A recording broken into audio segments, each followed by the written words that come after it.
Here's a question from Leah Earth Queen Bliss. Well, I love your name, Leah Earth Queen Bliss. Thank you. I hope there's more of you out there. Hello, Paul. My question is regarding how not to get drawn away from the actions I know are life affirming for me.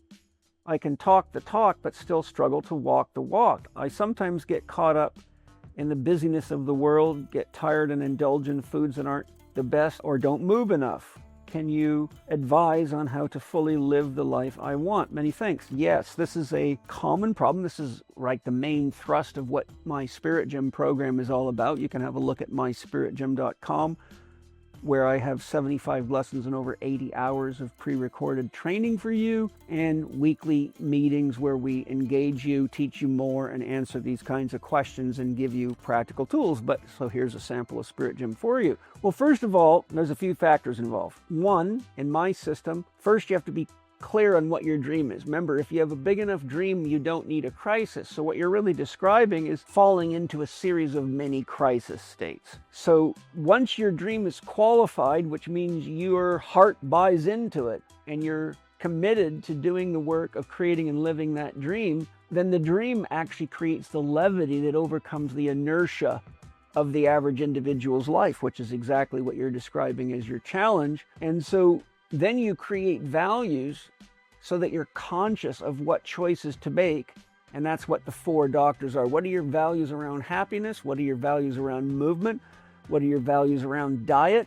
And what are your values around rest, sleep, and introspection? Time for self-development, inner work, being aware. These are the very things that are common to come up in our introspective or spiritual practices through meditation, for example. Once you know what your dream is, then you can, for example, in my book, How to Eat, Move, and Be Healthy, I talk about the 80-20 rule. You can give yourself a little leeway so you don't feel like a monk living an ascetic life who has to starve himself and lay on a bed of nails. After all, if you study the life of Buddha, he admitted that did not work and he gave it up. So with the 80-20 rule, you say, look, if I can really stick to my plan 80% of the time, then 20% of the time I can let my hair down and be a little looser. One of the things, though, is that you just have to accept responsibility for your choices. For example, if you skip a workout, instead of beating yourself up over it, simply make the statement to yourself, I chose to skip the workout and I'm at peace with the consequences. If you choose to eat something you know your body doesn't like, but it tastes good and gives you a mental sense of satiation,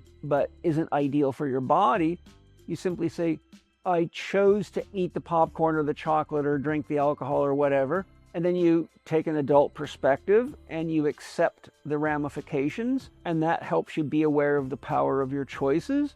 And to the degree that those choices are eroding your ability to live your dream, you either need to requalify your dream or you may need to focus on developing a little bit more spiritual discipline so that you are less of a child and more of an adult about how you go about living your life, which is a very common issue in the world today. So that's really how I teach it in just a few minutes. I will close by saying the most important aspect of all of this is remembering, if you have a big enough dream, you don't need a crisis, and you will have the levity to overcome the inertia and the gravity. One of the things that leads to this, by the way, particularly for young people or highly driven people, is to get to the point where you're not getting enough rest. And I know that one well, because I'm a very driven man.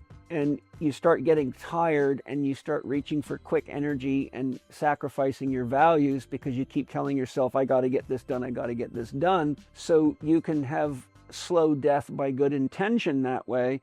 And that's why the 4 doctors I teach, happiness, movement, diet, and quiet, are critical, because you can't be a healthy 3-doctor, 2-doctor, or 1-doctor person. It's impossible to do. So that's my short answer. If you want some support, you're welcome to join the Spirit Gym community at myspiritgym.com, and me and the community and the other mentors will give you lots of support. So Leah Earth Queen Bliss, that's your answer.